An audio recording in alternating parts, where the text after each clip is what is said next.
Baik, selamat pagi, selamat Sabat bagi kita semua yang di Indonesia dan selamat sore menjelang Sabat untuk saudara-saudara di Amerika. Hari ini hari Sabat tanggal 3 Mei tahun 2025.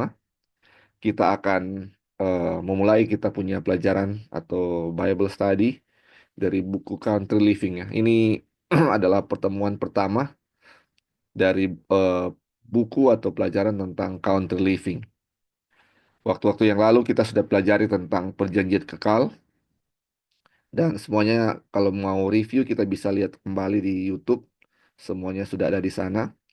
Dan puji Tuhan ya, sebelum mempelajari tentang country living ini, kita sudah mempelajari tentang apa namanya perjanjian kekal, apa yang Tuhan telah janjikan bagi kita, yang menjadi kekuatan kita ya. Dari chapter pertama sampai 40 kita sudah ikuti kurang lebih 1 tahun ya. Ini dia punya pelajaran itu setiap Sabat. Dan saat ini kita akan memasuki untuk mempelajari tentang country living ya. Dan biarlah pengetahuan tentang eh, apa namanya perjanjian kekal atau janji-janji Tuhan kepada Abraham yang menjadi bagian kita. Dan setelah mempelajari pelajaran ini kita ada suatu kekuatan atau kita eh, menyikapi hal ini dengan sudut pandang yang lain ya, dari sudut pandang pembenaran oleh iman. Baik, kita akan mulai. Ini kita punya pelajaran ini. Dan saudara-saudara kalau mau tambahkan atau mau bertanya silakan. Ini judul satu atau section satunya ini adalah A Call to Leave the City. Ini panggilan untuk meninggalkan kota. Panggilan untuk meninggalkan kota. Kenapa kita umat Tuhan dipanggil untuk meninggalkan kota? Jadi ini ada beberapa alasan yang Ellen White coba kemukakan di sini. Kenapa kita harus meninggalkan kota? Dan ini kita dipanggil untuk meninggalkan kota dan hidup di pedesaan. Kenapa hal itu dilakukan ya? Oke, ini subjudulnya Bahaya Hidup di Kota. Dibilang sedikit yang menyadari pentingnya menghindari sejauh mungkin semua ikatan yang tidak bersahabat dengan kehidupan rohani. Jadi ini saya highlight yang kata sedikit atau few. Ini nggak banyak ya saudara-saudara yang sadar akan hal ini. Cuma sedikit yang sadar, cuma sedikit yang apa namanya, yang eh, menghargai atau sedikit yang mau ambil perhatian ya tentang ini menghindari pentingnya untuk menghindari sejauh mungkin keikatan yang tidak bersahabat dan kehidupan rohani. Jadi kehidupan rohani kadang-kadang dalam hidup kita adalah nomor sekian bukan nomor pertama. Dan semua yang berkaitan atau yang tidak bersahabat atau yang membuat kehidupan kerohanian kita kendur, itu kita harus apa? Harus hindari sejauh mungkin. Dan itu cuma sedikit yang apa? Menyadari akan hal itu. Terus dibilang, dalam memilih lingkungan mereka, sedikit yang menjadikan kesejahteraan rohani mereka sebagai pertimbangan pertama. Jadi ini yang seharusnya menjadi pertimbangan kita. Yang pertama adalah kehidupan kerohanian, baru kehidupan yang lain ya, atau eh, materi-materi yang lain. Kadang-kadang kita menjadikan kehidupan kerohanian nomor dua atau nomor sekian daripada eh, dan kita menempatkan kita punya kebutuhan apa kesejahteraan jasmani atau ya di nomor satu ya, dan ini kehidupan rohani menjadi nomor sekian. Dan makanya dibilang ya, sedikit ya yang menjadikan kehidupan rohani ini yang pertama. Makanya Matius 6 ayat 33, carilah dahulu kerajaan Allah dan kebenarannya, yang lain akan ditambahkan. Atau dibilang bisa dengan kata lain, eh, kehidupan rohani itu cari dulu atau nomor satu lah dulu ini kehidupan rohani atau kerajaan Allah lah nomor satu, baru yang lain akan Tuhan tambahkan. Ini yang sering terjadi ya. Dan walaupun banyak yang sudah tahu ayat ini atau banyak yang sudah tahu bahwa kehidupan kerohanian menjadi nomor satu, tapi dalam praktiknya kita saudara-saudara kita menjadikan kehidupan kerohanian ini menjadi nomor sekian, bukan yang pertama. No. Dan ini kita diingatkan bahwa cuma sedikit yang seperti itu. Dan ini kalau kita tahu seperti itu, baiklah kita menjadi yang sedikit ini yang menjadikan kesejahteraan rohani ini sebagai pertimbangan pertama. Ini sangat penting ya saudara-saudara. Terus dibilang, orang tua berbondong-bondong dengan keluarga mereka ke kota-kota karena mereka berpikir lebih mudah mendapatkan mata pencarian di sana daripada di pedesaan. Anak-anak yang tidak memiliki kegiatan di luar sekolah mendapatkan pendidikan jalanan dari rekan yang jahat. Mereka memperoleh kebiasaan malas dan pemborosan. Jadi ini yang hubungannya dengan apa namanya kutipan yang di atas ini ya saudara-saudara. Ini kenapa orang-orang ke kota-kota, orang tua ke kota-kota, kenapa? Yaitu satu adalah mereka mau mencari penghasilan kan. Karena mungkin lapangan pekerjaan yang tersedia lebih banyak di kota. Dan faktanya seperti itu ya. Kalau tinggal di desa, pekerjaannya pasti adalah apa? Bertani ya. Paling besar itu bertani. Mungkin ada apa namanya? Ada pekerjaan-pekerjaan lain, tapi mungkin penghasilannya nggak sebesar di kota. Makanya banyak orang ke kota ya, apalagi kalau sudah punya anak mereka ke kota karena mereka harus menghidupi anak mereka, harus bayar ini, bayar itu, beli ini, beli itu. Jadi ke kota ya. Jadi terus karena apa? Dia bilang karena mereka pikir lebih mudah mendapatkan mata pencarian di sana ya. Ini yang sudah dibilang tadi. Nah, apa yang terjadi ketika orang-orang tua ke kota atau orang-orang pindah ke kota? Ini anak-anak mereka katanya setelah pulang dari sekolah, ini dia bilang anak-anak yang tidak memiliki kegiatan di luar sekolah mendapatkan pendidikan jalanan. Jadi ketika ada pergaulan atau lingkungan di kota ini sangat jahat ya. Teman-teman yang jahat dibilang dia punya rekan, dia punya asosiasi, dia punya pergaulan yang jahat. Terus ada suatu kebiasaan dibilang kebiasaan malas dan pemborosan. Ini yang banyak terdapat di kota. Terus dibilang, orang tua melihat semua ini atau orang tua tahu semua ini ya. Ini the parents see all this. Orang tua tahu semua ini, akan tetapi membutuhkan pengorbanan untuk memperbaiki kesalahan mereka. Dan mereka tinggal di tempat mereka sampai setan memperoleh kendali penuh atas anak-anak mereka. Waduh, ini luar biasa ya saudara dia punya efek ini. Sebenarnya orang-orang tua tahu ini ya dia punya pergaulan anak-anak mereka. Tetapi ini dibilang katanya butuh pengorbanan untuk memperbaiki kesalahan mereka. Itu kesalahan pertama adalah pindah dari desa ke kota ya. Dan ini untuk mau pindah lagi dari kota ke desa ini membutuhkan pengorbanan ya saudara-saudara. Dan ketika mereka tinggal di tempat mereka, tidak pindah, tidak berkorban untuk itu, dibilang setan akan apa? Memperoleh kendali penuh atas anak-anak mereka dengan pergaulan dengan lingkungan. Ini luar biasa ya saudara-saudara. Apalagi kita sebagai orang tua, ini yang menjadi apa namanya perhatian yang harus menjadi perhatian kita sebagai orang tua. Oke, saudara-saudara mungkin sampai sini ada yang mau tambahkan tentang bahaya hidup di kota ini.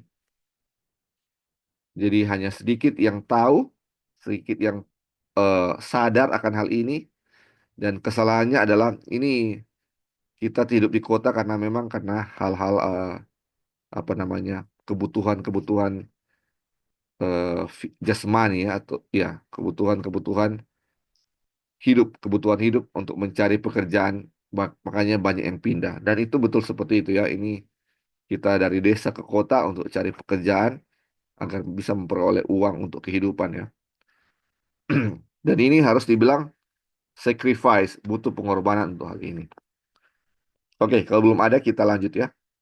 Dibilang lebih baik korbankan segala pertimbangan duniawi daripada merusak jiwa-jiwa berharga yang dititipkan kepadamu. Waduh, ini luar biasa. Ini pengorbanan ini saudara-saudara, ini Ini sangat berat dan ini kalau kita tidak mengandalkan Tuhan, ini akan berat-beratnya luar biasa, saudara-saudara.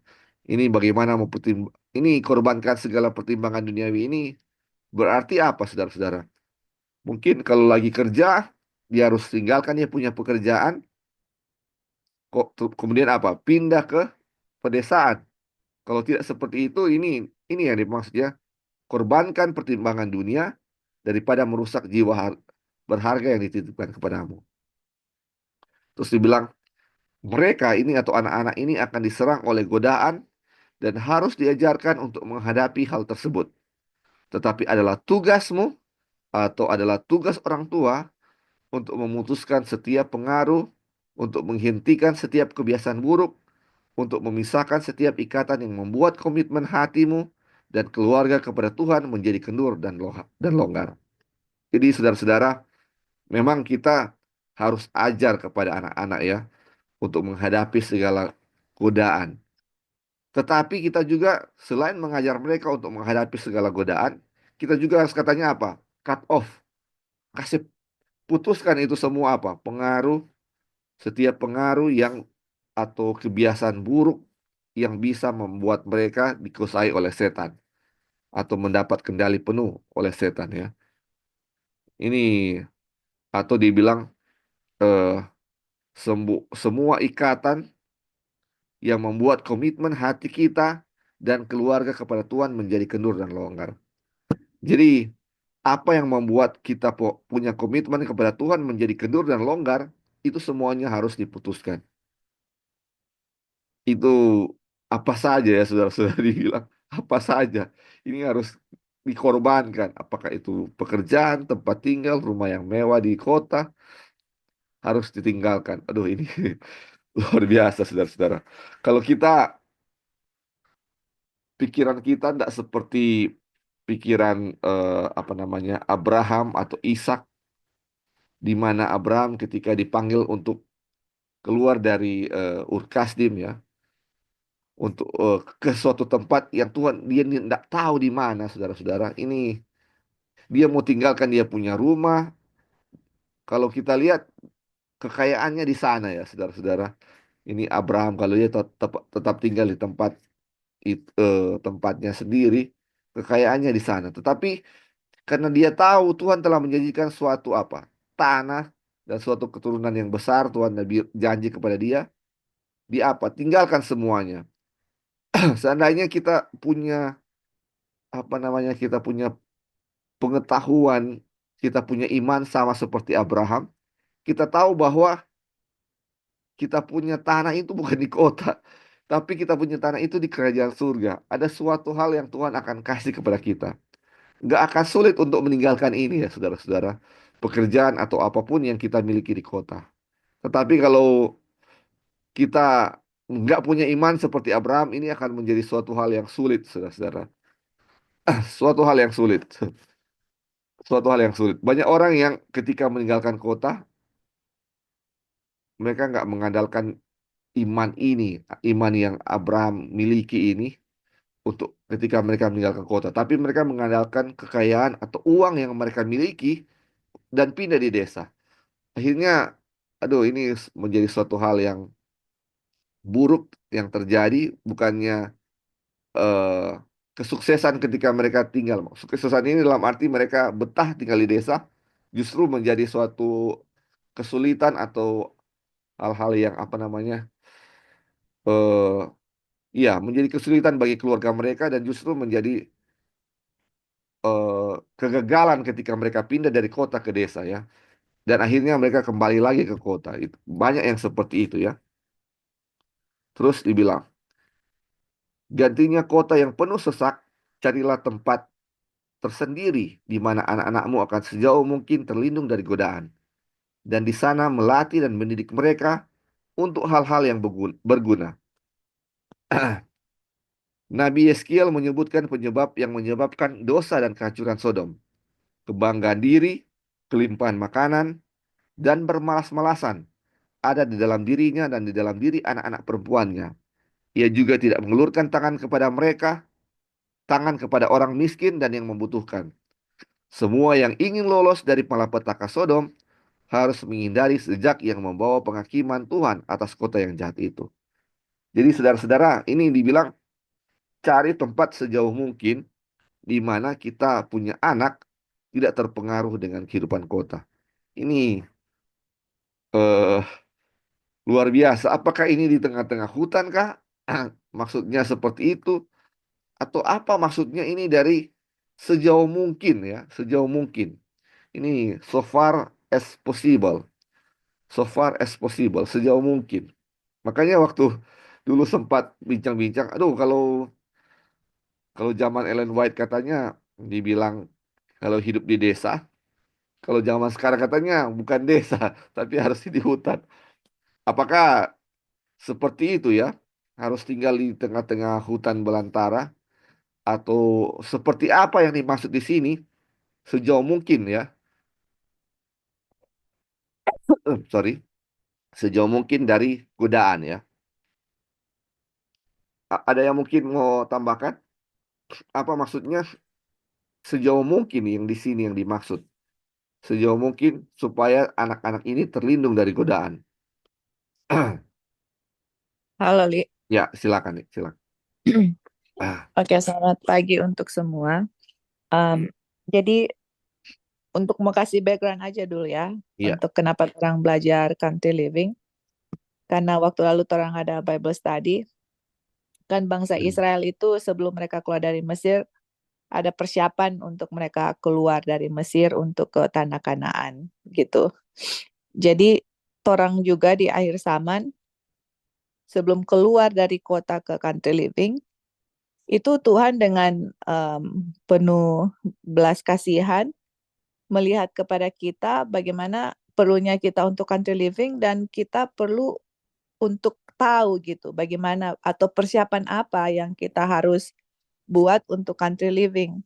Karena kenyataannya dalam kita lihat sendiri juga ya teman-teman, bukan hanya orang punya pengalaman bahwa banyak orang yang sudah pergi country living akhirnya kembali lagi ke kota, atau orang yang ke country living tetapi pas country living mereka punya hidup, kan di Ellen White bilang harusnya orang yang tinggal di country living hidupnya seperti raja dengan ratu, makanannya berlimpah-limpah, tetapi kenyataan yang kita lihat banyak yang country living yang kita lihat sendiri dan kita punya mata kepala sendiri malah mereka tidak seperti itu, susah untuk tanamannya nggak tumbuh-tumbuh atau buahnya nggak tumbuh dan banyak sekali. Jadi istilahnya apa Tuhan punya tujuan sih sebenarnya untuk country living seperti itu? Apakah country living itu hanya kita excited gitu ikut-ikut orang, saya mau pergi country living karena Tuhan semua datang. Oh, ini begini harus country living. Tapi persiapannya itu nggak tahu gitu. Maksudnya apa yang Tuhan mau kita untuk country living, persiapannya itu seperti apa. Seperti itu kan makanya ada buku country living untuk kasih tahu kepada kita kenapa saya harus country living. Nah, di chapter 1 ini kasih dia punya fondasi bahwa kalau kita tinggal di kota, apalagi yang sudah punya anak, itu pengaruhnya sangat tidak baik sama seperti kita lihat ya, Lot waktu dia memilih tanah itu, dia memilih tempat tinggal, kan Abraham bilang, kamu pilih di mana kamu suka. Kalau kamu ke utara, saya ke selatan. Kamu ke timur, saya ke barat. Seperti itu. Lot di saat itu dia memilih tempat yang di Sodom Gomora yang tanahnya sangat subur. Makanya di situ dibilang makanannya berlimpah-limpah dan orang jadi malas. Jadi disitulah timbul apa namanya kejahatan ya. Dan kita lihat juga kalau kita tinggal di kota, kejahatannya itu sangat, kalau mau bad drive aja atau mengendarai mobil di jalan, kita sudah bisa rasakan bagaimana pengaruh kota. Nah, contoh misalnya kita ya, orang di sini tinggal di is not in the country ya, tapi kotanya itu atau bukan kota, desanya itu tempat tinggalnya itu seperti desa. Nah, dari kalau orang selama tinggal sini, terus kemudian misalnya orang mau pergi mau ke California, contoh gitu. Kalau ke California, Bad Drive harus lewat Las Vegas. Teman-teman, kalau so biasa tinggal di kampung, kong lewat Las Vegas, Bad Drive, aduh, dia punya suasana itu seperti apa ya? Kita nggak tahu bagaimana orang-orang hidup di Las Vegas tiap hari melihat lampu-lampu, melihat kemegahan gedung-gedung, melihat iklan-iklan kejahatan di mana-mana. Itu kan mau tidak mau itu akan sangat mempengaruhi kita punya mindset begitu ya. Bagaimana apa namanya anak-anak kalau misalnya di kota rumahnya itu berdesak-desakan, nggak ada backyard, nggak ada tempat untuk nanam, tidak ada anak-anak tempat-tempat untuk bermain dan sebagainya, itu akan menjadi eh, apa namanya anak-anak itu nggak tahu mau bikin apa, jadi malas, malah bergaul dengan tetangga-tetangga, akhirnya tetangga-tetangga mereka anak-anak memberikan pengaruh yang tidak baik. Banyak sekali dia punya efek-efek terhadap kerohanian anak-anak. Makanya kan tadi pertama dibilang, orang harus pikir dampak spiritual itu apa gitu. Dampak spiritual untuk orang tua dan juga anak-anak, bukan hanya anak-anak, untuk orang semua gitu. Itu yang harus dikonsider, dipikirkan pertama-tama. Saya tinggal di sini, punya kehidupan kerohanian saya dan anak saya itu apa gitu. Apakah ini akan um, menolong saya punya kerohanian dan anak-anak atau tidak gitu. Kalau jawabannya tidak, nah itulah kita diminta untuk apa Tuhan untuk pergi di country living gitu karena Tuhan sangat mengasihi kita ya, dia mau menyelamatkan kita dan jalan satu-satunya untuk ini untuk tempat tinggal ya. Tempat tinggal yang Tuhan mau kepada kita untuk kita mau secure kita punya spiritual life yaitu we need to go to the country untuk kita punya kehidupan kerohanian dan juga anak-anak kita. Jadi itu adalah salah satu ya, salah satu alasan dari kenapa kita harus pergi di country dan kemudian nanti kita akan lihat pembahasan-pembahasan selanjutnya persiapan-persiapan apa yang harus kita lakukan. Syarat-syarat apa sih yang di mana Tuhan mau untuk kita pergi seperti itu. Baru kemudian kita akan kalau teman-teman yang sudah di country living, mungkin ada adjustment yang harus kita lakukan atau yang belum di country living, plan-nya itu kita harus ikut dengan plan yang Tuhan berikan waktu kita baca buku country living. Bukan hanya, oh si A bilang begini, si B bilang begini. Baca buku country living bilang apa, Tuhan bilang apa. Nah, dari situlah kita ikut sama seperti Abraham. Tuhan bilang, pergi, saya akan tunjuk di mana kamu mau tinggal. Yaitu kita pergi tunjuk Tuhan mau tunjuk di mana saya mau tinggal, apa yang saya harus lakukan, apa persyaratannya. Seperti itu. Kita hanya mengikuti apa yang firman Tuhan katakan, bukan apa manusia katakan. Oke, Li, mungkin itu aja. Thank you. Oke, terima kasih untuk tambahannya. Mungkin ada lagi yang mau tambahkan saudara-saudara tentang counter living ini ya. Jadi ini salah satu ini panggilan untuk keluar dari kota ini. Ini kenapa bahaya hidup di kota ini. Ini sama seperti yang saya bold kasih warna hijau ini.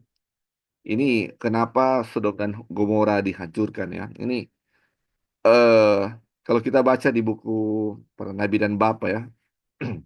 Ini dosa-dosa di Sodom dan Gomora ini. Kita tahu ini lembah Sodom ini lembah yang subur ya. Lembah yang subur. Ini makanya waktu Abraham dan Lot, Abraham suruh pilih ke Lot mau mana, Lot pilih yang kota Sodom ini. Karena lomba Sodom ini eh, banyak dia punya air dan subur dia punya tanah. Dan kalau subur dia punya tanah artinya apa? Ini untuk tanaman-tanaman atau buah-buahan atau semua yang di sana itu berbuah sangat banyak ya. Ini dan mereka hidup sangat makmur. Jadi nggak perlu di banyak usaha untuk biar itu dia punya tanaman atau dia punya hasil itu banyak ya. Jadi hasil banyak dan mereka nggak perlu untuk mengeluarkan tenaga ekstra ya. Ini makanya banyak orang-orang di sana ini limpah makanan dan mereka ini dibilang eh, apa namanya banyak yang idle idle ya atau apa nama idle itu nggak kerja nggak kerja ya, nggak kerja atau cuma bermalas-malasan ini. Ah ya, ini nih. Dia bilang idleness was in her ya. Jadi cuman malas-malas, Idleness. hanya bermalas-malasan di sana. Jadi makanan ada, nggak perlu kerja sesuatu yang berat, mereka sudah bisa makan ya, tercukupi mereka punya makan. Dan ini juga ya, ini makanya ketika ada kemalasan di sana, apa yang terjadi, kemalasan di sana, ketika ada kemalasan, ini yang menyebab orang-orang menjadi jahat ya, menjadi jahat. Dan mereka juga nggak peduli dengan orang lain, ini orang yang miskin, mereka nggak peduli untuk bantu, orang yang membutuhkan, mereka nggak peduli. Karena sudah mementingkan diri sendiri ya, sudah semua di mereka ada, nggak perlu kerja. Aduh, ini enak sekali tinggal di situ. Dan ini melambangkan apa yang terjadi di kota ya. Ini mungkin penghasilan banyak atau gaji di kota lebih besar di pedesaan. Apa yang terjadi ada kebutuhan akan makanan ini bukan suatu masalah. Dan bahkan setelah misalnya mereka anak-anak itu sekolah, mereka pulang di rumah ada makanan banyak, habis itu nggak ada kerjaan apa-apa mereka. Mereka hanya mungkin tidur-tiduran, main HP atau segala macam. Akhirnya ini menimbulkan apa? Awal dari dosa itu adalah dari idleness ini, kemalasan atau tidak membuat apa-apa ya, berbuat apa-apa. Nah, makanya ini penyebab dosanya di situ. Makanya dibilang semua yang ingin lolos dari malapetaka Sodom harus menghindari jejak yang membawa penghakiman Tuhan atas kota yang jahat itu. Ini kita harus menghindari hal-hal ini. Dan hal-hal ini yang kehidupan seperti Sodom bisa kita dapatkan sekarang banyak apa di kota-kota ya, di kota-kota. Ini makanya kenapa kita hidup harus apa? Dipanggil untuk keluar dari kota karena di kota ini bahaya ya, bahaya hidup di kota. Dan dibilang kembali sebagaimana kita baca di awal itu hanya sedikit yang menyadari ini. Hanya sedikit yang melihat bahwa ini sangat penting, sangat penting. Padahal dibilang orang tua itu, apalagi orang-orang Advent, tahu akan semua hal ini. Tetapi ini dibilang membutuhkan apa? Pengorbanan yang besar. Membutuhkan pengorbanan untuk melakukan semua ini. Oke, ada tambahan saudara-saudara sampai di sini dari subjudul pertama, bahaya hidup di kota. Mungkin ada yang mau tambahkan atau mau bertanya, dan kita akan bahas bersama-sama. Ini pelajaran untuk kita semua ya. Ya, bro. Ya, silakan bro. Uh, mungkin bisa sama-sama kita kategorikan kota yang sesungguhnya yang seperti apa. Karena ada banyak juga pergunjingan tentang kalau kota-kota besar, contohnya seperti Los Angeles, New York, dan Ya. ada banyak lain di Eropa, ada Berlin, di Indonesia Ah, ada iya. Jakarta, Surabaya. Nah, Ya. apakah contoh kalau kita di sini Manado, Heeh. apakah sudah termasuk kota Terus ini. besar atau apakah ada apa tolak ukur yang menjadi eh, apakah ada hal yang menjadi tolak ukur dalam kategori kota ini? Karena supaya kita juga tidak salah kaprah ya. Jangan jangan sampai karena mungkin menganggap oh Manado kota kecil, jadi kita tidak perlu seperti itu kan. Bisa saja ada pemikiran seperti itu. Atau apalah Palu Iya. kota kecil, jadi nggak perlu. Kalau di daerah Sulawesi Utara ini kan kita tahu ada kota-kota yang contoh kota Mobagu, kota yang tidak tidak besar lah ya, Hmm. ya cuma kecil dan sekelilingnya itu country living ya, gunung-gunung dan perkebunan. Nah kalau apa lagi ya, hmm, kalau Tomohon Tondano sudah termasuk besar, mungkin ada kota seperti Lamongan, Ratahan, ini kota-kota kecil. Kira-kira kategori seperti apa mungkin? Thank you, brother. Ya. Terima kasih. Baik sekali nih dia punya pertanyaan. Jadi, coba kita bandingkan misalnya Manado dengan Los Angeles. Waduh, ini Manado akan kelihatan seperti desa ya kalau kita bandingkan dengan Los Angeles. Ini bagus sekali ya pertanyaan. Ini kira-kira ada yang mau jawab saudara-saudara? Ini kota-kota seperti apa yang dimaksud di sini ya? Ini dibilang crowded city, ini kota yang penuh sesak. Apakah eh, Manado itu termasuk kota yang dimaksud di sini misalnya? Ini karena bukan kota besar ya. Bila dibandingkan dengan New York atau Los Angeles atau California atau apa ya? Atau Jakarta yang memang, waduh, kehidupan di sana dia punya rumah-rumah itu orang sudah tinggal berdesak-desakan di rusun. Sedangkan kalau di Manado mungkin rusun cuma ada satu, tidak banyak ya, tidak sepadat itu. Apakah itu termasuk kategori kota? Mungkin ada yang mau bantu jawab, saudara-saudara. Ah, kota-kota apa yang dimaksud di sini? Ya, Ya, halo Li. ya silakan. Oke, thank you Kak Opin. That's a good question. Uh, jadi untuk melihat garis besar dulu ya, maksudnya kan orang juga baru bab 1. Mungkin dia punya penjelasan pasti ada di bab-bab selanjutnya. Tetapi untuk orang lihat ya, maksudnya ini kan orang lagi belajar untuk Tuhan mau pindah dari kota ke country. Nah, kenapa kita pindah ke country? Kan nanti ada di bab berikutnya, karena persiapan di mana Sunday Law kita nggak bisa jual beli, nggak bisa beli makanan. Jadi orang persiapkan untuk menanam menanam makanan untuk mempersiapkan makanan kita sendiri. Itu salah satu ya. Nah, jadi kalau kita lihat, sebenarnya kalau kita lihat juga ya, hidup di pedesaan juga kalau dibilang Nah, pedesaan, pedesaan.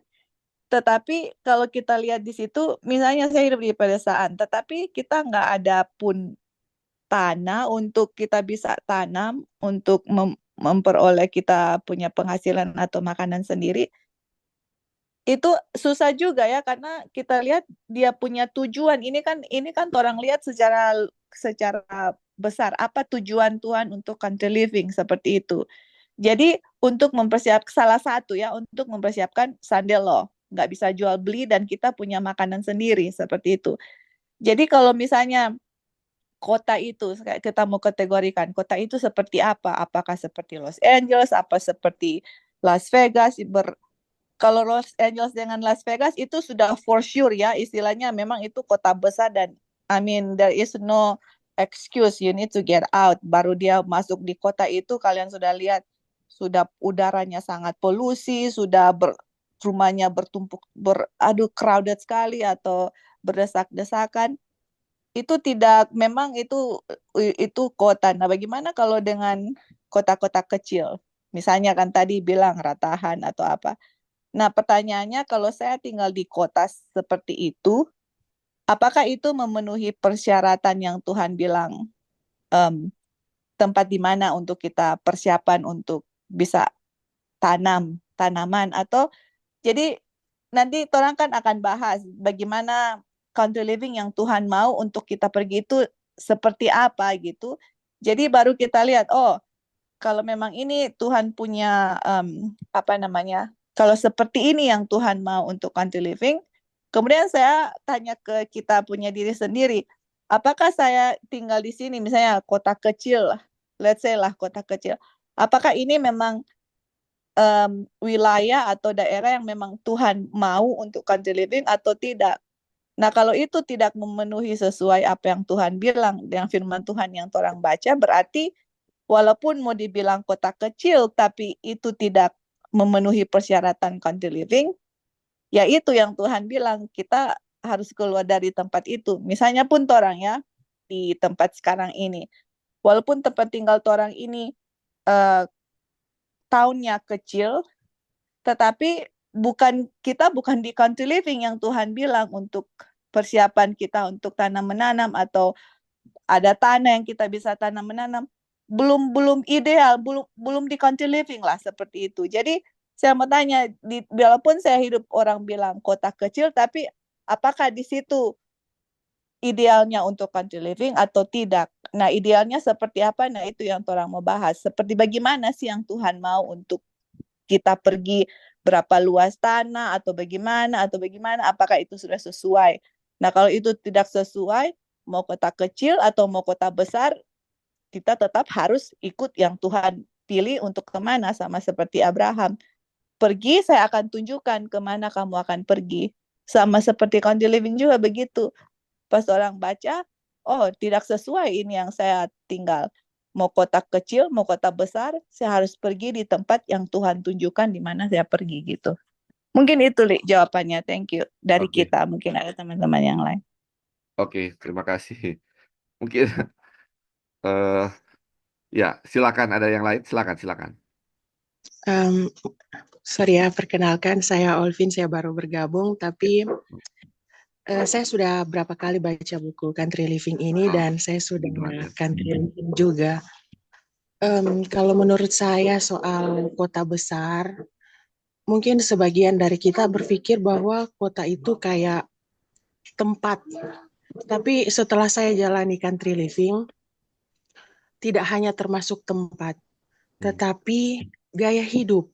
Kadang ada orang yang pergi country living, tapi masih punya gaya hidup perkotaan. Betul. Contohnya, kalau kayak saya ya, pergi country living memang pure. Kalau masak ya tidak pakai kompor, saya pakai kayu bakar. Tidak ada namanya di sana pakai rice cooker, tidak ada, pokoknya serba yang namanya elektronik. Kalaupun punya lampu hanya pakai tenaga surya dan itu tidak memenuhi standar untuk masak nasi pakai rice cooker, hanya untuk penerangan saja. Dan benar-benar ya seperti hidup di zaman dahulu kala, seperti itu yang saya rasakan. Dan itu buat saya buat saya konsep country livingnya dan gaya hidupnya. Karena banyak orang pergi country living masih berpikir, aduh saya harus bawa mesin cuci ke tempat country living, pastikan di tempat country living saya punya fasilitas lampu, punya listrik, punya segala yang memenuhi kehidupan saya, yang mempermudah kehidupan saya di sana.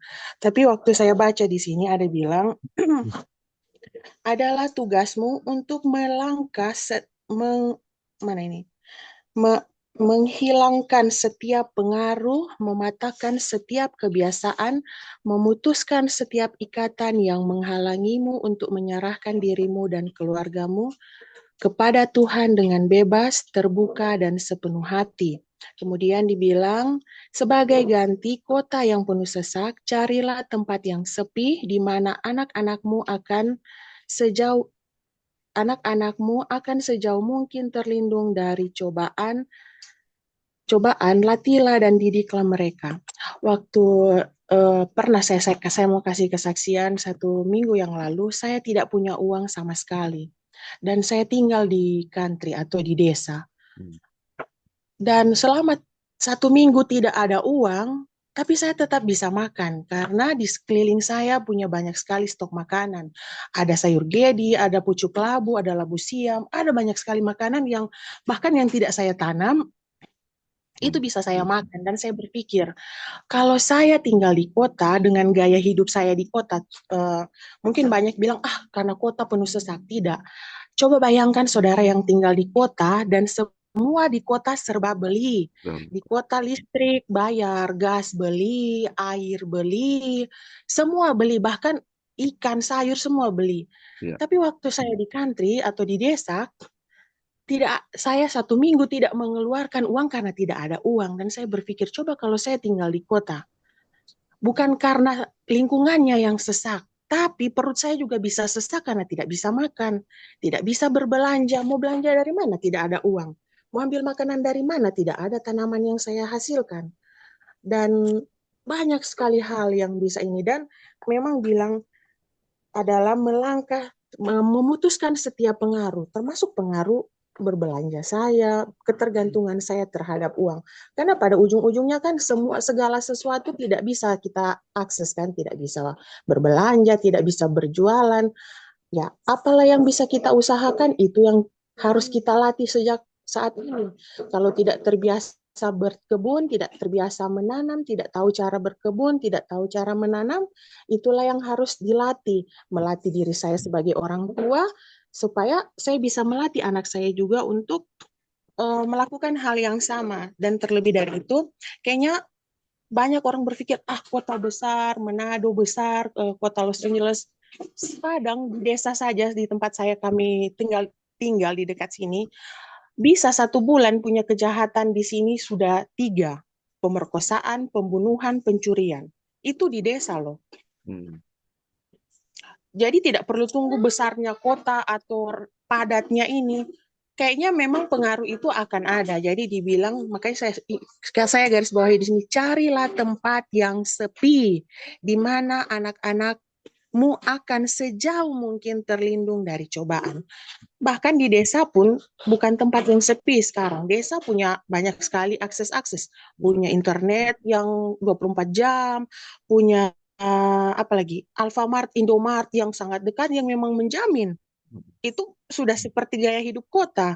Jadi kota tidak hanya sekedar tempat, tapi gaya hidup juga perlu dipikirkan. Terima kasih. Oke, puji Tuhan ya, Sister. Ini sekaligus pengalaman, jadi sangat menguatkan. Terima kasih. Mungkin ada hal lain yang menambahkan, saudara-saudara? Ya, silakan, Bro.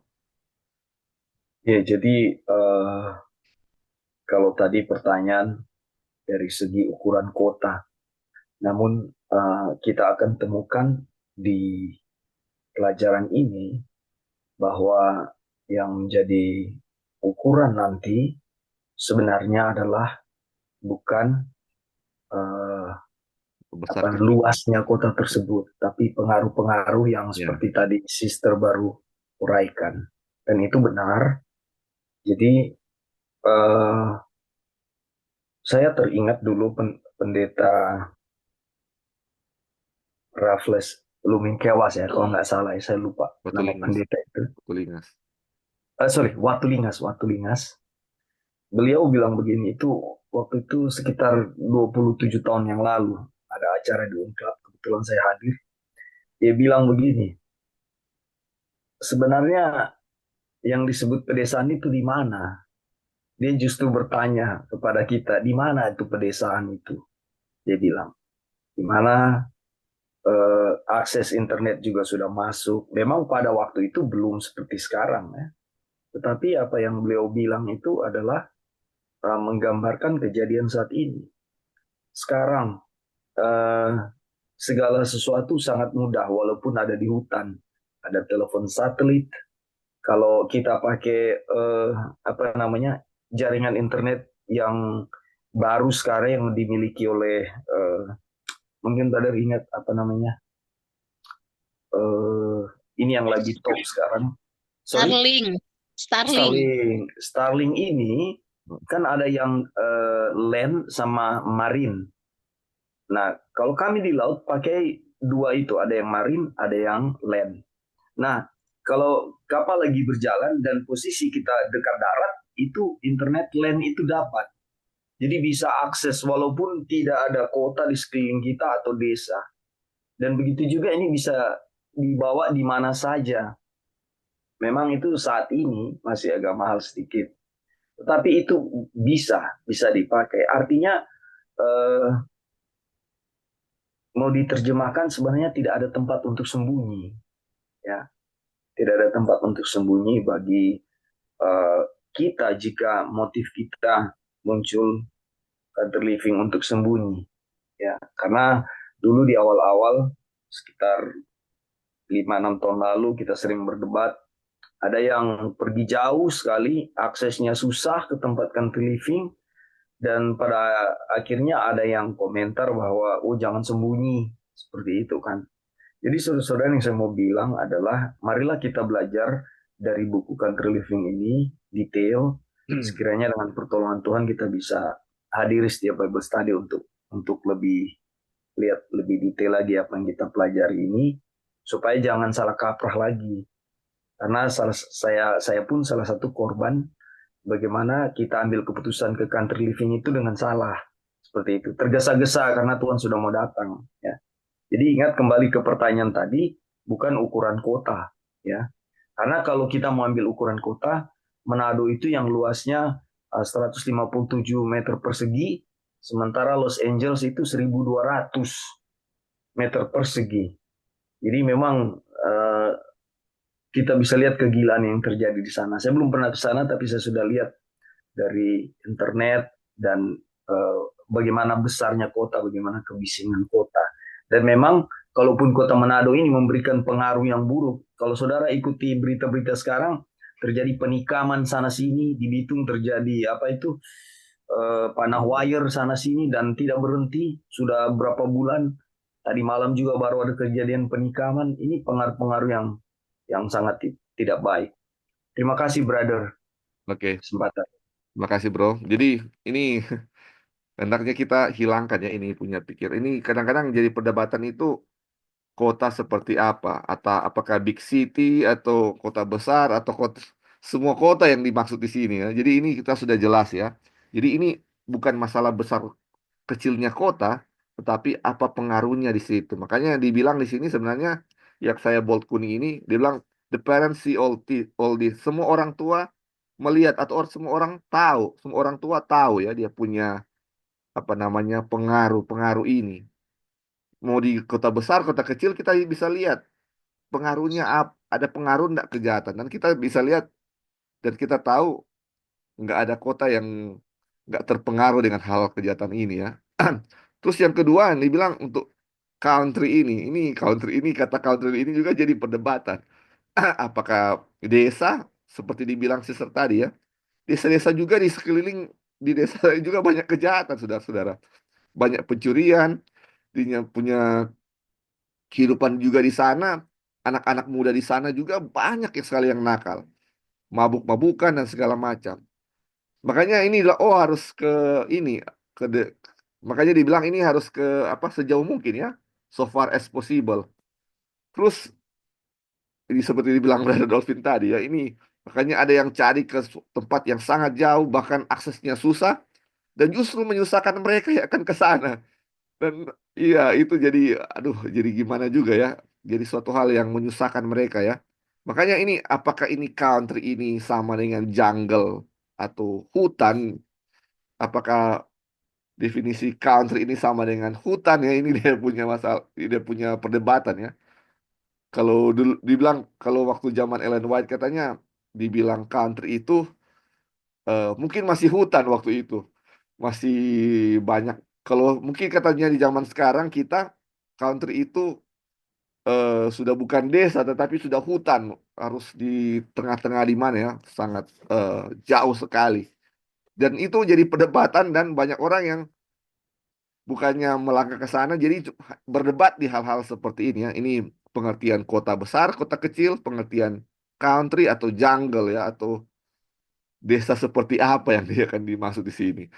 Ini jadi sekarang kita bukan lihat apa dia punya fisik dari tempat ya. Ini seperti dibilang tadi bukan besar kecilnya kota atau desanya seperti apa, tetapi ini masalah pengaruh ya, masalah pengaruh atau godaan yang di sana yang bisa eh, kita lakukan untuk menghindari akan hal itu supaya anak-anak kita terhindar dari hal-hal yang merusak seperti itu. Oke, mungkin sebelum kita lanjut, ada yang mau tambahkan lagi, saudara-saudara, tentang bahaya di... Halo, Li.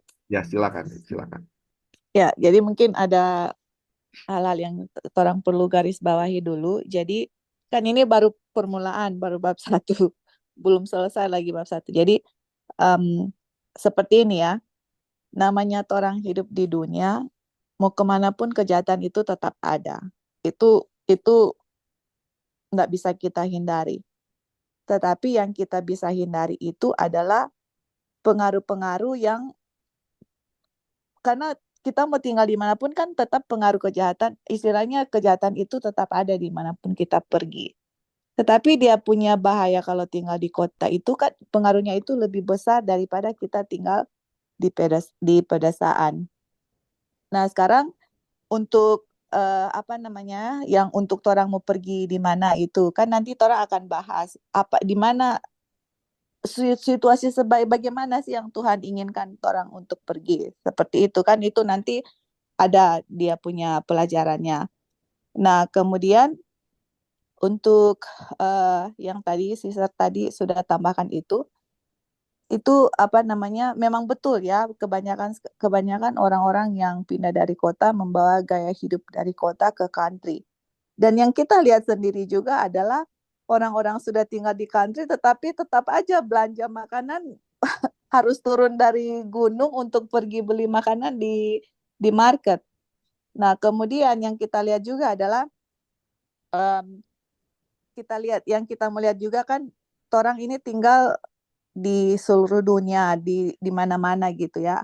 Mungkin teman-teman ada tinggal di Indonesia, atau orang ada tinggal di Amerika, kita punya iklim itu kan beda.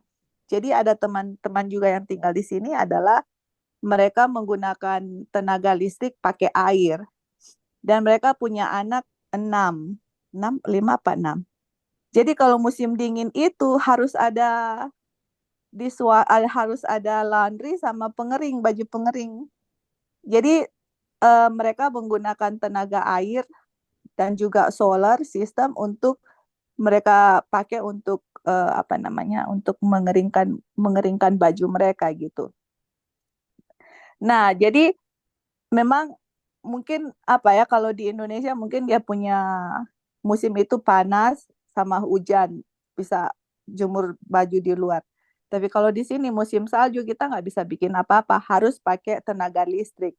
Dan kemudian kita juga lihat ada orang yang juga pakai ada kayak kompor apa gitu, kita lupa dia punya nama, tapi itu bisa bikin panas seluruh rumah dan kemudian mereka jemur bajunya di atas kompor seperti itu.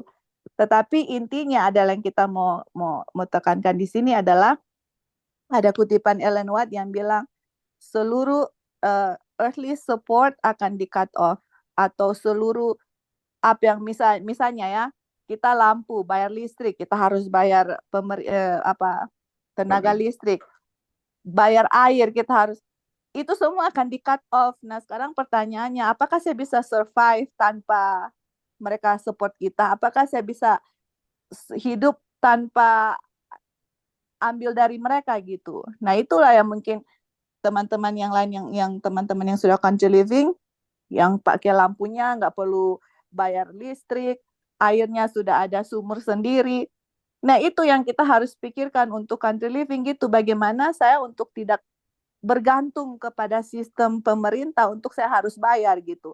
Lampu saya nggak perlu bayar, air saya sudah ada mata air atau seperti itu. Atau yang teman saya di sini yang sudah country living, mereka punya itu dari tenaga air mereka pakai, jadi bisa mencukupi seluruh keluarga mereka gitu. Mereka pakai dishwasher, pakai laundry, pakai pengering, mereka bisa cukup gitu. Dan mereka tidak bergantung karena di tempat tinggal mereka itu off grid. Off grid itu nggak ada tenaga listrik yang masuk ke tanah mereka gitu. Dan mereka bisa survive.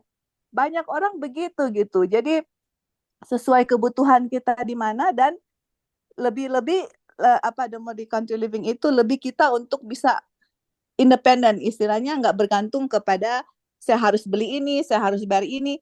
Bagaimana saya bisa survive tanpa saya harus, nah itu yang kita harus pikirkan untuk country living, karena yang tujuannya kan one of this day nggak bisa jual beli, saya nggak bisa bergantung ke pemerintah, saya nggak bisa bayar, saya hidupnya itu gimana, apakah saya bisa untuk saya dan keluarga, seperti itu. Jadi mungkin itu salah satu juga yang harus dipikirkan selain dari kehidupan kerohanian dan pengaruh-pengaruh dari kota. Oke, thank you, Li. Terima kasih. Mungkin ada lagi saudara-saudara yang mau tambahkan? Ya, Mungkin silakan. Ya. kalau seperti sister tadi yang di Amerika, ya memang akan seperti itu jadinya, karena kan ya berbeda dengan di Indonesia, karena Indonesia punya iklim beda. Tapi yang saya dapati memang khususnya mungkin saya bicara seperti karena di Indonesia ya, karena ada beberapa orang yang pergi country living dengan Gaya hidup. gaya hidup kotanya memang luar biasa. Jadi seperti villa rumahnya, jadi punya segala sesuatu, pokoknya lengkap lah di dalam rumah. Mesin cuci ada, semua ada. Saya sih bukan karena iri saja, tapi saya seperti pikir begini, apa ya, seperti saya tidak berada di country living kalau seperti ini, karena segala sesuatu seperti mudah rasanya. Karena waktu pas baca ini pun saya baca seperti ini. Memang sih segala sesuatu ini mungkin akan membuat pekerjaan kita cepat selesai. Karena contohnya kalau mencuci baju. Kalau saya cuci di mesin cuci, saya bisa sambil berkebun, contohnya. Kemudian kalau masak nasi, saya bisa sambil masak yang lain. Tapi ada momen, maksudnya karena mungkin saya hidup dari kecil tinggal di desa dan bukan di desa, lebih ke hutannya ya. Saya tinggal di hutan dan cuci baju pakai tangan manual, saya masak manual pakai kayu bakar dan mandi di sungai. Jadi saya merasa seperti ya inilah hidup dan saya tahu hidup itu hanya seperti itu. Jadi setelah datang ke kota, oh ada hidup yang lain ternyata tidak seperti yang saya bayangkan. Dan kalau seperti di Amerika karena saya juga punya teman bukan yang sering kami juga bahas tentang country living dan beliau juga sudah country living lama, ya memang juga bilang seperti itu. Kalau di Amerika, kalau musim dingin sangat susah. Jadi kalau mau makan mereka harus dari jauh-jauh hari dari musim apa ya memanen begitu mereka sudah harus bikin makanan kaleng supaya mereka punya persiapan makanan ada. Tapi memang gaya hidup inilah yang memang saya tekankan di kalau yang ada di Indonesia memang sangat-sangat country living hanya karena pergi untuk bersembunyi karena takut waktu COVID, karena banyak hal lah. Makanya waktu saya sharing dengan teman saya dari Amerika ini, dia bilang, jangan pergi country living hanya karena kamu takut. Pikir baik-baik, kamu mau ke sana untuk apa? Mau country living untuk apa? Bahkan dibilang untuk, kalau kita kan sering bahas, kita akan menanam makanan untuk makanan kita sendiri. Tidak. Dia bilang, kalau kita mau pergi country living, itu kita juga akan mempersiapkan makanan, bahkan tempat tinggal untuk orang yang akan datang dari kota lari ke tempat kita. Dan waktu baca di sini paling terakhir dari ini, semua yang mau melepaskan diri dari malapetaka Sodom harus menjauhkan diri dari cara hidup yang mendatangkan penghakiman Tuhan atas kota yang jahat itu. Jadi cara hidupnya yang perlu dirubah. Jadi bukan cuma tempat tinggalnya yang diubah, tapi cara hidupnya. Mau hidup seperti apa? Bukan berarti katu hidup karena pakai rice cooker salah atau apa. Tapi kalau contohnya macam kita pe tempat tinggal 6,5 kilo pergi ke tempat kita pe tempat tinggal, kemudian itu harus seberangi sungai 3 kali, baru jalan tidak bagus. Kok kalau dia mau pergi ke sana mau bawa mesin cuci, sampai di atas mesin cuci so rusak. Atau dia mau bawa kulkas, yang ada dia mau pikul bagaimana kulkas sampai di atas DP jalan. Ada beberapa teman yang ada di tempat ini yang sudah pernah pergi di tapi tempat memang sampai di atas kulkas ya mungkin ancur-ancur jadinya bukan jadi tempat penyimpanan makanan tapi jadi tempat penyimpanan baju karena tidak jadi pergilah untuk mempermudah hidupmu bukan untuk mempersulit hidupmu dengan membawa segala barang-barang itu ke tempatmu. Iya, Gitu. puji Tuhan ya. Jadi kalau ada barang-barang itu pun nggak sebenarnya nggak jadi nggak masalah ya. Yang penting bagaimana kita menyikapi hal itu ya. Kita sama seperti saya bilang tadi ya. Apakah dengan membawa itu eh jadinya apa namanya eh intinya ya dia punya gaya hidup yang harus. Memang kalau kita pindah dari kota ke desa ada penurunan gaya hidup yang memang harus kita rubah ya. Kita punya persiapan ya. Nggak seperti di kota lagi ya kita punya kehidupan seperti itu. Puji Tuhan. Mungkin ada lagi sebelum kita lanjut, saudara-saudara. Jadi dari paragraf ini kita mendapati ya bahwa bukan berapa besar kotanya atau bagaimana desanya, tetapi bagaimana pengaruhnya. Dan kita tahu ini orang-orang tua atau orang-orang, khususnya orang-orang Kristen, tahu akan hal ini ya, pengaruh-pengaruh yang jahat. Dan biarlah kita pindah di sini, ini semuanya ini kita kembali kepada Tuhan ya. Kita sudah sebelumnya sudah belajar tentang perjanjian kekal, bagaimana Tuhan memimpin umatnya ya, saudara-saudara. Bagaimana dengan iman, Tuhan memimpin umatnya ya. Dan bagaimana juga ketika kita mau country living ini, tentu semuanya bertanya kepada Tuhan, harus seperti apa. Karena setiap orang berbeda-beda. Mungkin ada yang dari kecil tinggal di desa dan untuk mau hidup di desa ini, untuk country living ini bukan suatu hal yang susah. Tetapi ada yang dari kecil hidup di kota yang dia punya hidup itu mudah ya dari kecil. Dan untuk pindah di desa itu bukan suatu hal yang gampang dan itu membutuhkan pengorbanan. Dan cuma satu yang kita bisa harapkan yaitu bagaimana pertolongan Tuhan untuk hal tersebut ya. Oke, mari kita lanjut ya. Ini subjudulnya kehidupan kota bukan rancangan Tuhan. Dibilang di seluruh dunia kota-kota menjadi tempat subur kejahatan. Di setiap sisi ada pemandangan dan suara kejahatan. Di mana-mana ada godaan untuk seksualitas dan hidup berfoya-foya.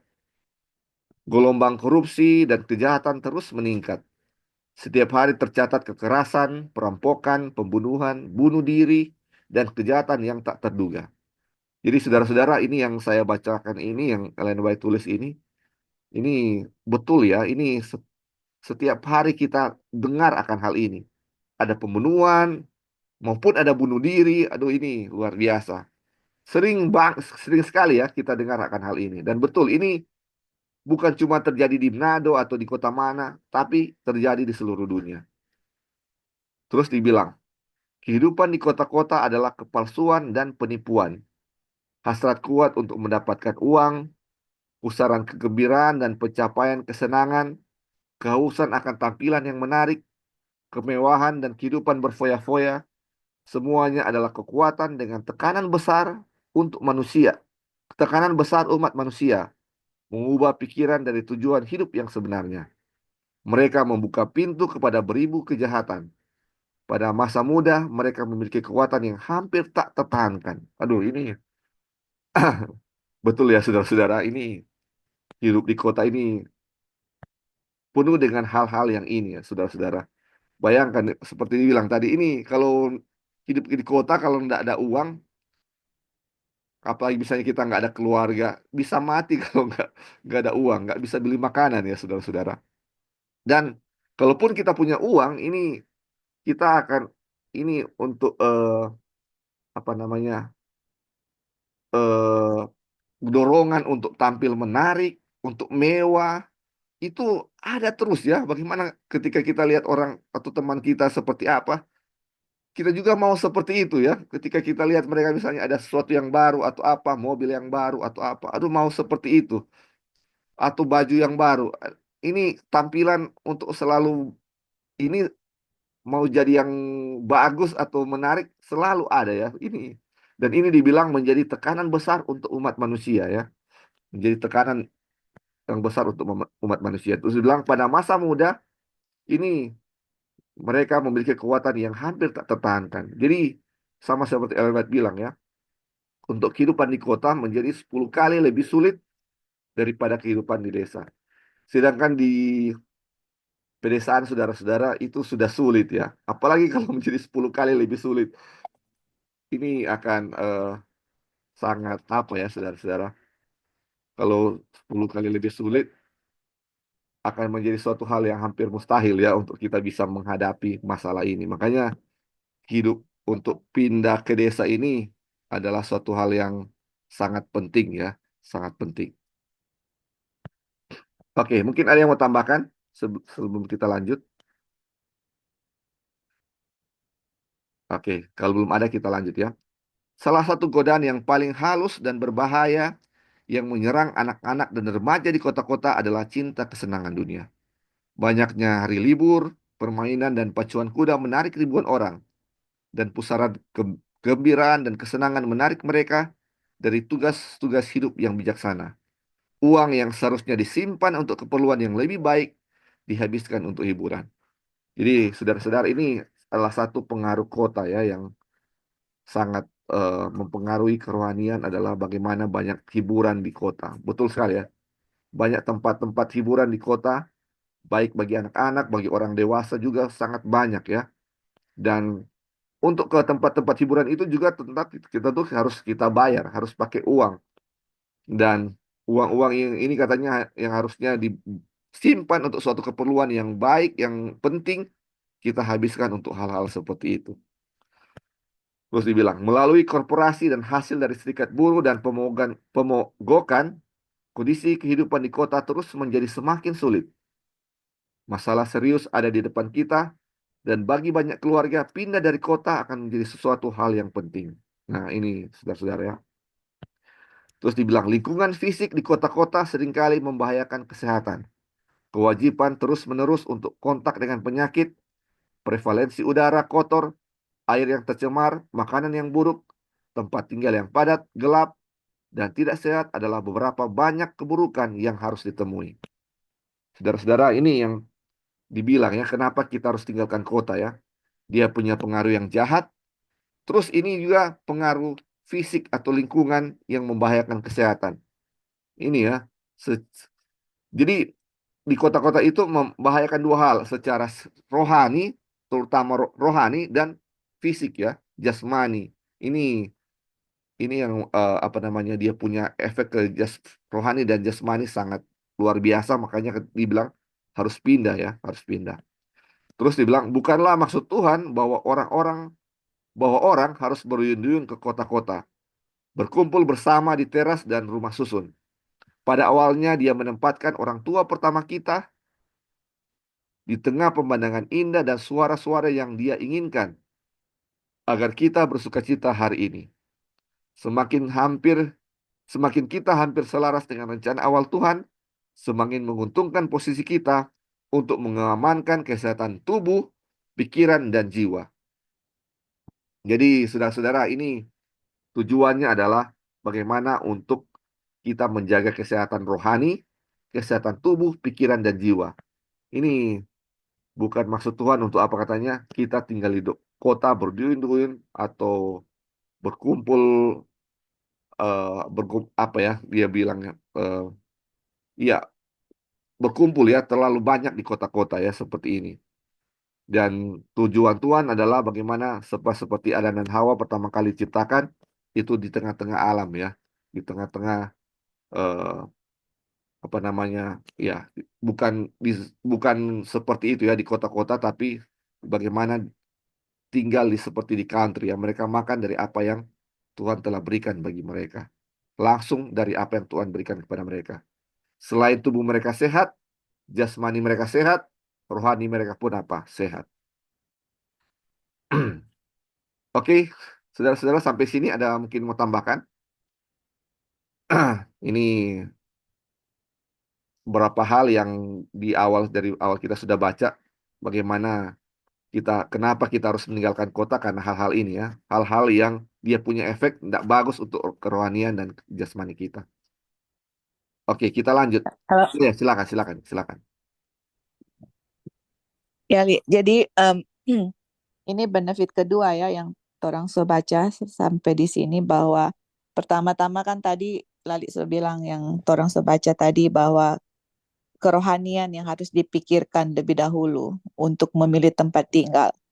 Nah, sekarang kenapa Tuhan mau orang di country living? Karena kalau kita tinggal di city itu udaranya itu sudah polusi ya. Kalau kalau kita bandingkan ya, kalau saya di sini tinggalnya di Idaho, di tempat yang di desa, bukan di desa, di town yang kecil lah.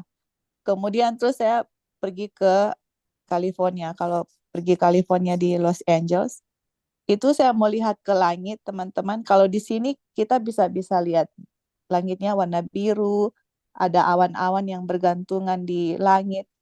Kalau pergi ke Los Angeles itu langitnya itu udah kayak warna seperti di Jakarta gitu ya, kayak apa dark, apa kayak gray abu-abu begitu di langit itu, karena sudah polusinya itu udah aduh mengerikan sekali ya. Di mana-mana kalau pergi itu mobil begitu banyak di freeway, dan mau keluar dari mobil itu kita bisa kecium itu udara-udara apa mobil-mobil begitu, dia punya asap-asap itu sangat-sangat enggak, sangat apa merusak sekali kita punya kesehatan. Kalau di kota, kalau di desa kita keluar itu udaranya sangat segar, apalagi banyak pohon-pohon.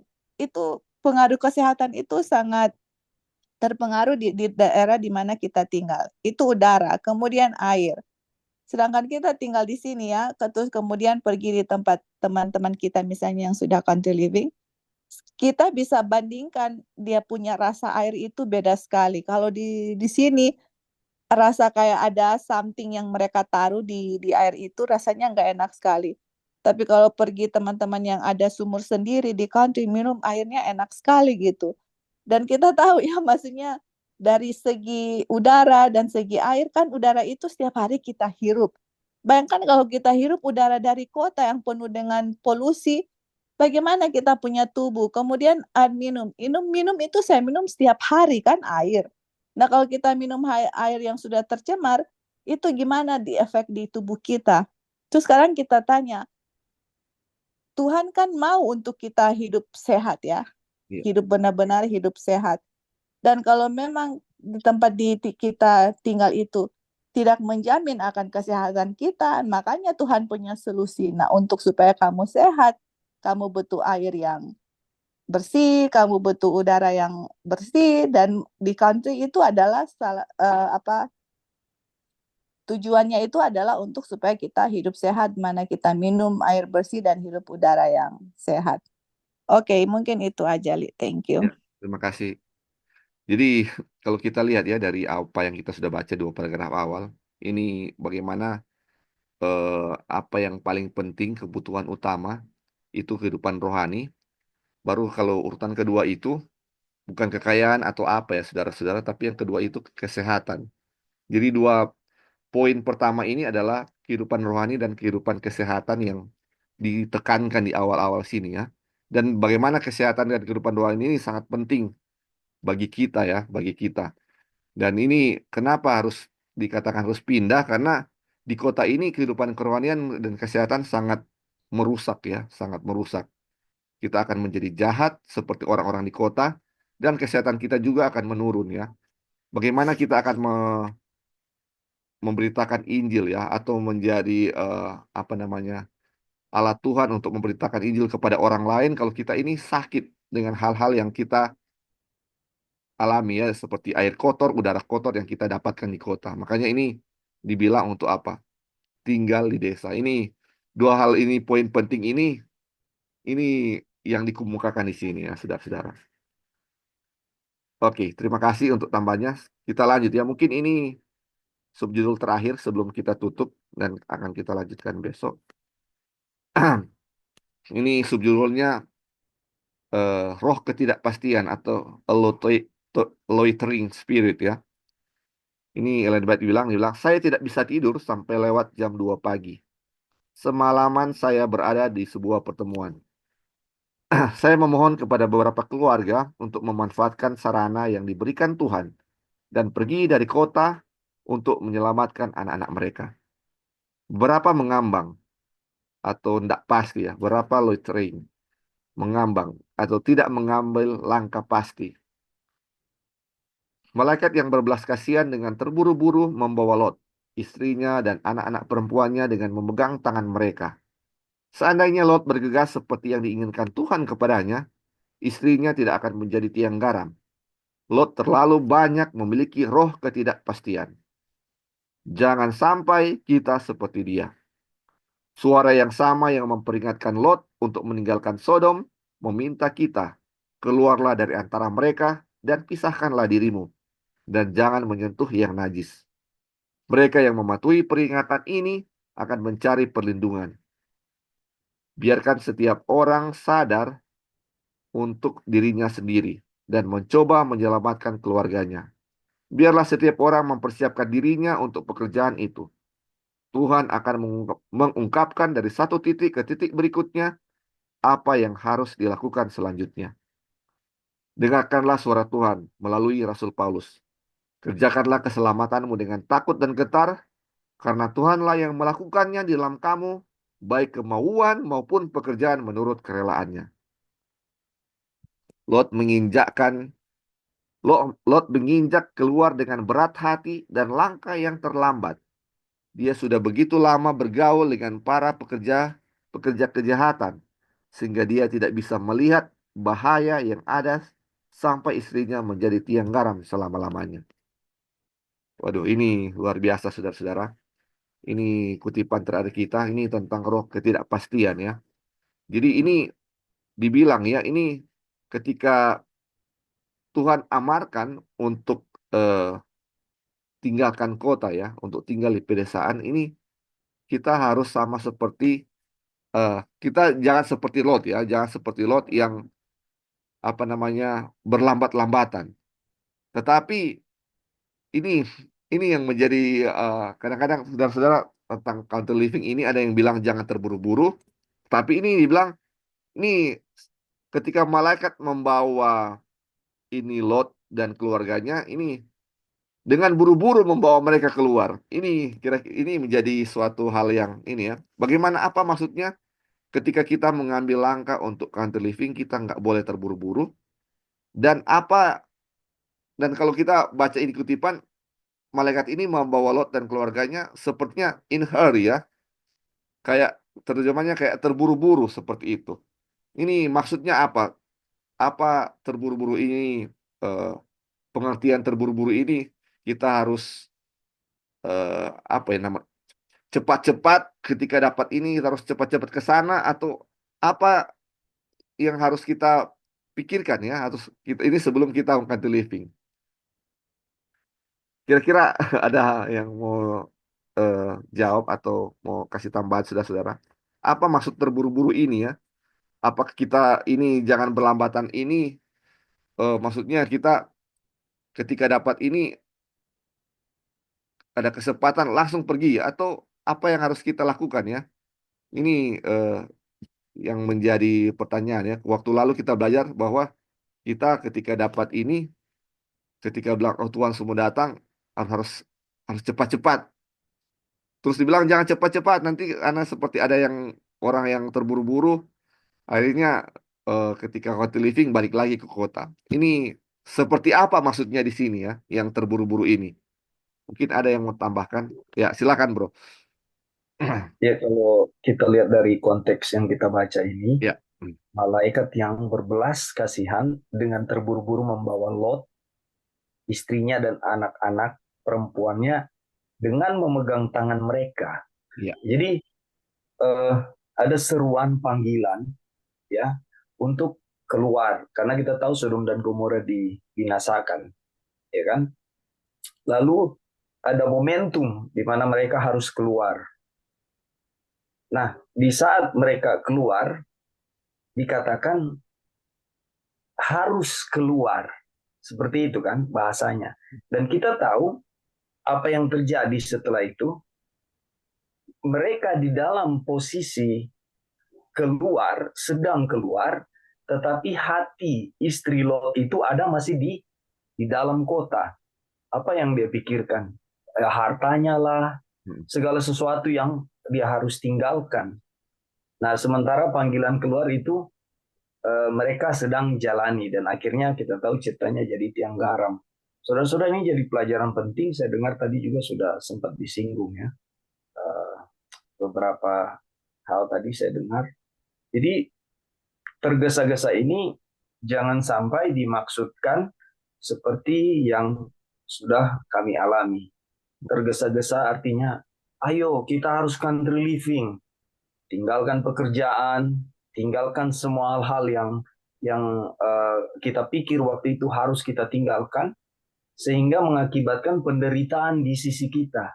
Jadi tergesa-gesa di sini dalam arti hikmat Tuhan, saudara-saudara. Di sini kan malaikat yang berbelas kasihan. Jadi waktu mereka keluar terburu-buru itu di dalam tuntunan Tuhan.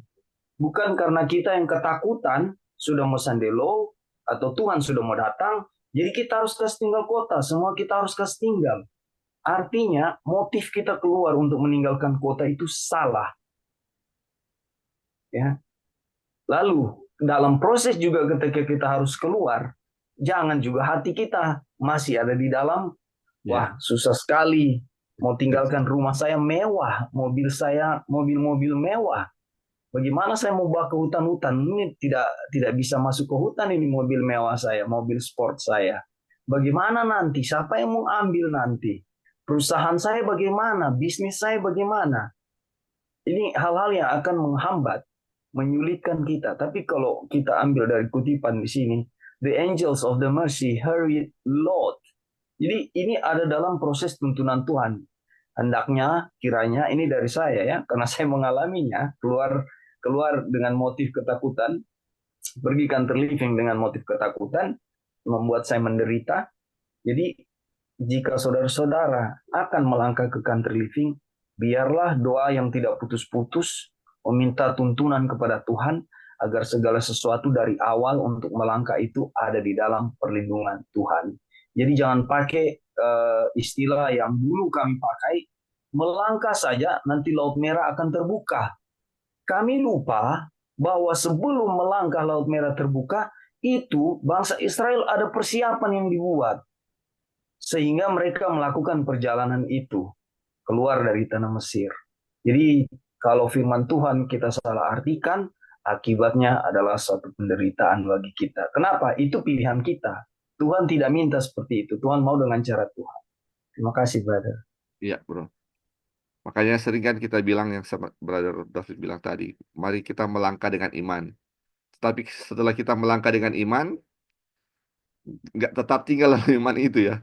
Justru ketika di sana, ketika sudah melangkah dengan iman, dengan slogan melangkah dengan iman, tetapi sebenarnya prakteknya kita nggak melangkah dengan iman, melangkah dengan ketakutan ya sama seperti dibilang tadi. Akhirnya Laut Merah nggak terbuka karena nggak ada imannya di situ ya, saudara-saudara. Jadi ketika di sana, ketika mengalami kesulitan karena perubahan gaya hidup, misalnya dari kota dan ketika ke desa ada perubahan hidup, dan kita nggak mempunyai iman yang cukup di sana, artinya sama seperti Radolfit bilang tadi ya, kita kecewa dan merasa berat, akhirnya bisa kembali lagi ya, dan menjadi batu sandungan juga bagi orang-orang lain yang mau apa, mau country living ya. Dan ini saudara-saudara, ini jadi seperti yang dibilang tadi ya, ini apa motif kita ya. Ketika motif kita ini terburu-buru karena ketakutan atau apa, ini menjadi suatu hal yang salah. Tetapi ini ketika kita tahu dan kita sudah dapat kesempatan, janganlah kita apa? Berlambat-lambat seperti Lot. Jangan berlambat-lambat seperti Lot. Amaran sudah diberikan dan mari apa? Persiapkan diri dan jangan menunda-nunda. Kalau sudah ada waktu, segeralah apa? Pindah ya. Kita sudah diimarkan seperti itu. Dan jangan kalau kita berlambat-lambat, nanti waktu eh, kesusahan akan tiba, baru kita cepat-cepat mau ke sana, ini akan sama seperti istri Lot. Akan ada tiang-tiang garam berikutnya yang akan menjadi suatu hal yang bagi kita yang menyakitkan ya. Mungkin ada keluarga kita yang apa? Bisa hilang ya, saudara-saudara. Makanya dibilang, jangan sampai kita seperti Lot yang menunda-nunda. Oke, saudara-saudara, ada lagi yang mau tambahkan sebelum kita tutup? Halo, Li. Ya, silakan, silakan. Ya, jadi ada satu poin yang sangat penting yang kita ada lihat di sini. Ini yang Lali kasih, stop di sini dulu. Oke. Kan dia punya pertanyaan, Tuhan bilang, ada kutipan bilang jangan terburu-buru, terus di sini bilang buru-buru keluar. Jadi Ya. nah ini kita garis bawahi di sini ya, yang kutipan CL 6.7 dibilang, biarkan setiap orang sadar untuk dirinya sendiri dan mencoba untuk menyelamatkan keluarganya. Ini dia, biarlah setiap orang mempersiapkan dirinya untuk pekerjaan itu, dan Tuhan akan mengungkapkan dari satu titik ke titik berikutnya apa yang harus dilakukan selanjutnya. Ini teman-teman, ini poinnya yang memang harus digarisbawahi. Jadi di sini dibilang itu buru-buru itu bagaimana ya? Apakah harus buru-buru? Saya dengar country living langsung keluar tanpa ada plan atau bagaimana? Nah ini dia punya poin penting di sini bahwa kita harus ada persiapan untuk itu, oke? Dan Tuhan akan mengungkapkan dari satu titik ke titik berikutnya apa yang harus dilakukan. Ini harus kita punya kita punya hubungan dengan Tuhan ya. Saya bagaimana untuk keluarga saya? Misalnya contoh, saya tinggal di kota gitu. Saya harus ke country living. Ada persiapan apa saya punya langkah selanjutnya apa? Mungkin saya keluar dari kota. Mungkin saya tinggal dulu di desa yang dekat di country living atau di kota yang lebih kecil untuk saya cari di country living. Nah, mungkin di situ kita akan cari kerja dulu atau bagaimana untuk cari tempat di country living. Jadi Tuhan akan pimpin kita satu titik ke titik yang lain, atau mungkin dari kota besar udah ada tempat. Jadi itu teman-teman, saya punya hubungan dengan Tuhan, atau bagaimana saya melangkah untuk mendengar suara Tuhan gitu. Ada yang mendengar country living udah pum pergi tanpa plan anything, udah langsung pergi. Akhirnya betul teman-teman, ini pengalaman saya lihat sendiri. Ada yang langsung tinggalkan, akhirnya nggak ada plannya. Akhirnya pergi ke country living menyusahkan orang, hanya tinggal di rumah orang, pergi dari satu tempat ke tempat yang lain, karena nggak ada planning untuk dirinya sendiri gitu. Jadi untuk kita country living, misalnya ya teman-teman di kota ini contoh, Tuhan sudah mau datang, ini contoh, oke. Jadi bagaimana planningnya apa gitu? Contoh ya, planningnya gimana? Oke, jadi planningnya karena mungkin kita belum dapat tempat country living, gimana untuk kita pergi di daerah di sini, kita berdoa sama Tuhan. Tuhan, kalau ini rencana Tuhan, Tuhan buka jalan. Saya pergi di daerah ini, cari tempat kerja di situ, untuk tinggal di situ, untuk sementara. Kemudian baru dari situ kita lihat di mana kita pergi. At least kita melangkah step by step dari satu poin ke poin yang lain, atau dari satu titik ke titik yang lain. Tuhan akan pimpin teman-teman. Jadi jangan semua kita punya motif ketakutan. Sandiaga sudah mau datang, presiden ini sudah ganti, Pop sudah mati, mari Job pergi langsung, tanpa ada pemikiran, tanpa ada tanya Tuhan dulu gitu loh. Tuhan gimana? Jadi semua langsung kayaknya langsung dilewati, langsung pokoknya yang penting keluar dari kota. Tidak seperti itu. Itu yang buru-buru tanpa ada rencana. Terus kalau lingering sama dengan Lot ini, sudah tahu dia Tuhan akan destroy, tapi nggak ada planningnya, tetap aja di situ, udah nggak ada planning mau kemana, nggak ada rencana mau bikin apa, nggak. Jadi kayak dia, tapi untuk country living harus ada poin-poin atau titik, mungkin ada yang langsung ke country living, ada yang harus baby step dulu pergi di kota yang lebih kecil. We don't know, semua orang different, Tuhan akan lead different dengan cara yang berbeda-beda, semua nggak sama gitu ya. Jadi kita harus minta sama Tuhan, saya mau apa Tuhan, yang penting ada rencana untuk you need to get out from the city, seperti itu. Oke, Li, thank you. Betul ya. Jadi masing-masing ada dia punya cara yang ini ya, yang kadang-kadang ada yang memang langsung berhasil. Tetapi kita lihat ini kembali ke bagaimana yang sama itu adalah bagaimana Tuhan yang akan tujukan dari satu poin ke poin yang lain. Sama dengan Filipi 2 ayat 12 dan 13. Tuhanlah yang akan melakukannya untuk kamu. Dan kita tahu ini country living adalah pekerjaan keselamatan ya. Ini pekerjaan keselamatan ini penting sekali. Tetapi apakah kita akan melakukannya dengan kekuatan kita?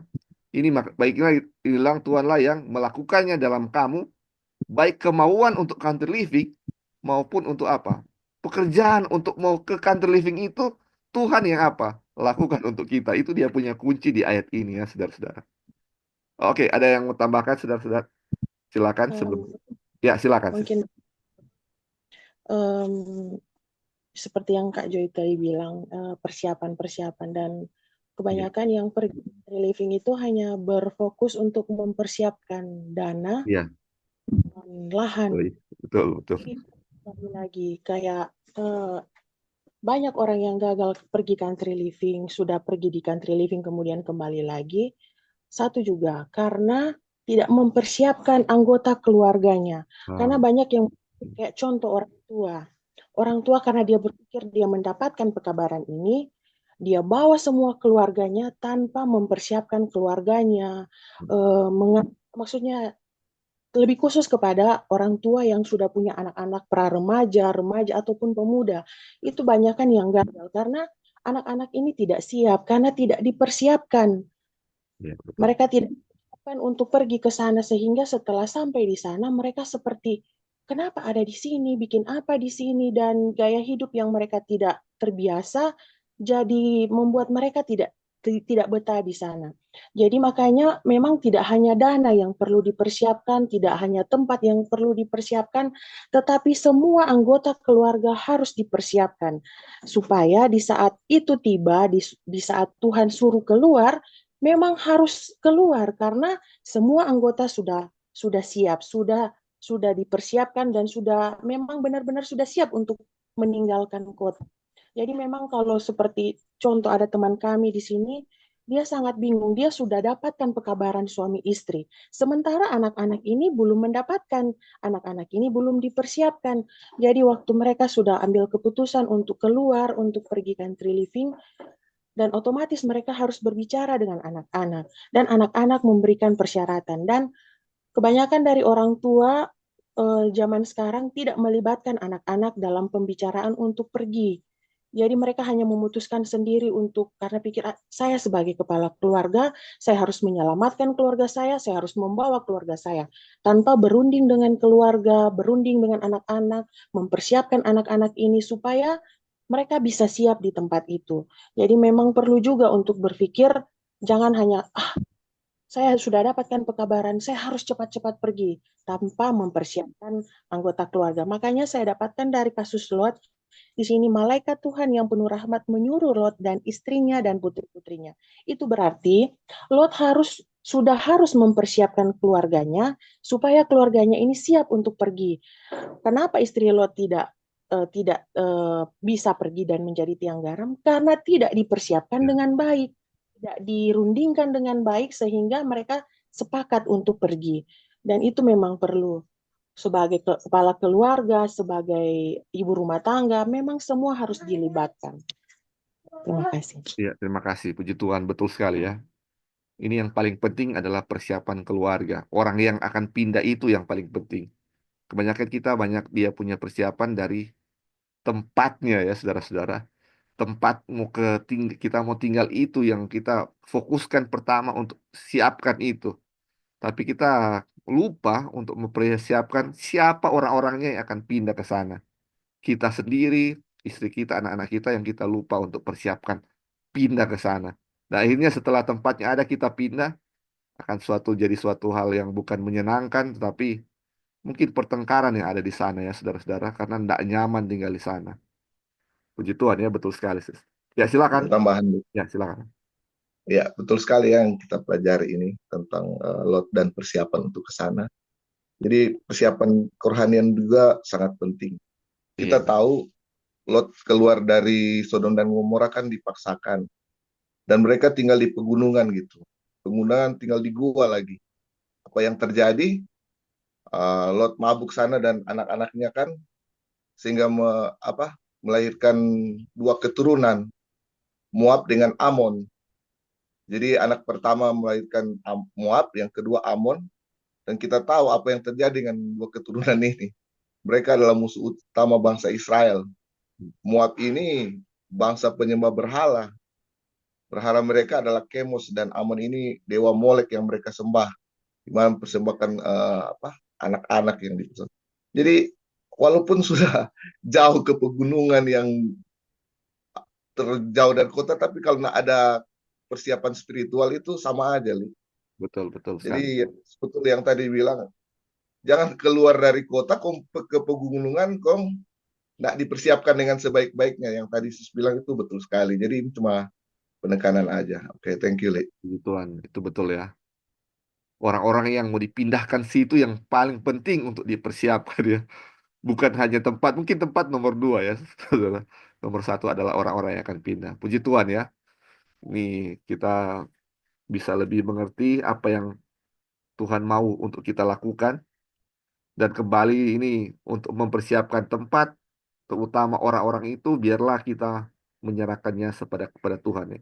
Ini adalah pekerjaan keselamatan, dan biarlah Tuhanlah yang melakukannya. Untuk mau keluarga kita, untuk mau pindah, dan untuk mau pindah ke sana, biarlah itu Tuhanlah yang melakukannya untuk kita. Biarlah kita submit atau serahkan itu semuanya ke dalam tangan Tuhan ya. Puji Tuhan, mungkin ada lagi sebelum kita tutup. Mungkin terakhir, Oke, ya jadi kan silakan. orang lagi belajar sama-sama. Ya, Mungkin pas di saat orang belajar, step yang kita harus lakukan ini adalah di dalam keluarga, orang persiapkan orang keluarga. Suami kasih ajar anak-anak, istri atau istri kasih ajar anak-anak. Persiapan untuk country living. Langkah pertama. Langkah kedua, what is our plan? Bagaimana orang punya plan? Orang punya kerjaan bagaimana? Itu semua harus ada plannya, harus persiapan, dan persiapannya harus dimulai dari sekarang. Dan kemudian langkah yang paling utama dan tidak yang kita harus lakukan adalah minta Tuhan. Tuhan, kita mau kemana? Kita lagi mau bikin persiapan. Tuhan tunjukkan jalan, buka jalan, dan Tuhan akan buka jalan. Tuhan sebenarnya sudah siapkan tempat untuk kita masing-masing. Kenapa kita belum di situ? Karena mungkin kita belum ada persiapan, belum siap untuk ke sana. Nanti ke sana balik lagi ke kota seperti itu. Jadi persiapan yang paling penting dan sangat penting ya, itu sangat penting karena kalau pergi ke country living terus suami bersungut-sungut atau istri bersungut-sungut, anak bersungut-sungut tanpa persiapan, aduh itu akan dia punya cerita nggak enak juga gitu. Iya, Jadi betul. persiapan di saat kita sudah siap, God already has a place for us di mana untuk kita pergi. Kita aja yang belum siap. Jadi preparation is a must, harus ada sebelum kita keluar. Oke, thank you, Li. Ya, puji Tuhan ya. Betul ya, ini jadi kembali persiapan penting, dan itulah bagaimana kita serahkan semuanya ke dalam Tuhan, ke dalam tangan Tuhan. Kalau ini adalah perintah Tuhan, ini adalah pekerjaan Tuhan, dan Tuhanlah yang akan melakukan ya saudara-saudara. Ini Tuhan sangat rindu untuk kita bisa diselamatkan. Dan kalau ini adalah pekerjaan keselamatan, Dia rela mati untuk kita, untuk keselamatan kita. Apakah cuma dengan country living untuk siapkan tanah atau apapun, Dia tidak akan tolong. Dengan senang hati Dia akan menolongnya untuk kita, saudara-saudara. Oke, puji Tuhan, saudara-saudara, kita punya pelajaran atau Bible study tentang country living untuk chapter pertama sampai sini. Di sini kita akan lanjut untuk pertemuan berikut, mungkin besok ya, saudara-saudara. Kita akan tunggu dia punya pengumuman. Baik, kita sampai di sini. Saya bawa dalam nama Tuhan.